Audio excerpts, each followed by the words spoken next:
All right, welcome to how you can wrap up changing the system. Now, looking through the Jamboard, many of you have already done your first and second parts.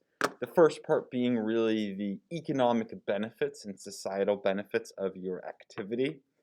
The second part really being the environmental impact of how your action or your behavior sort of influences the environment in negative ways, whether that's human health, environmental ecosystem health, or something maybe like um, natural resources. And finally, you're going to now get to the solutions and the sort of extensions of our problem. And there's three questions that you want to think about. The first is really if you're proposing solutions that use technologies or new behaviors or new practices, how do we avoid Jevons paradox? Remember, Jevons paradox was this idea that frequently when we make things more efficient or last longer or use less energy, we tend to consume more. So any savings are disregarded.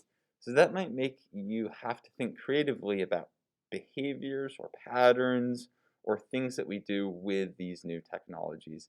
If we suddenly make cars more fuel efficient, does that mean we still need to drive as much? Or do we need to think about how we drive or when we drive? The second thing that you can think about is how are there different actions or behaviors that could replace the current problem? So this is really having you think about how we use or how we do the action that you described in steps 1 and 2. Are there different ways that we can achieve the same goal or the same habit or the same behavior? Are there still environmental or economic benefits? Remember, your different problems that you're discussing still have huge economic benefits in terms of jobs and GDP and growth. We simply can't just tell a couple million people not to have jobs or that they can't make money anymore. How do we replace these problems proactively and creatively? And then finally, we've talked about many of these key words in the world of environmental science. Consumerism, the idea that consumers rule the roost in terms of our economy, ecological footprints in terms of IPAT, and also the amount of land you need to sustain a lifestyle, and the idea of whether or not economic growth is necessary.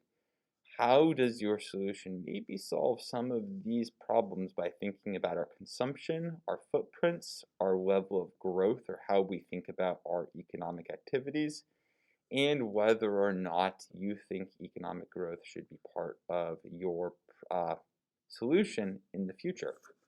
Now, you do have this Change Someone's Mind article that we read where you might want to think about using strategies and techniques in your third section as to how you convey your solutions in a way that you could easily convince many people that your change is needed. Other things that you can use for help in terms of looking for resources. In week 5, there's some great information on IPAT.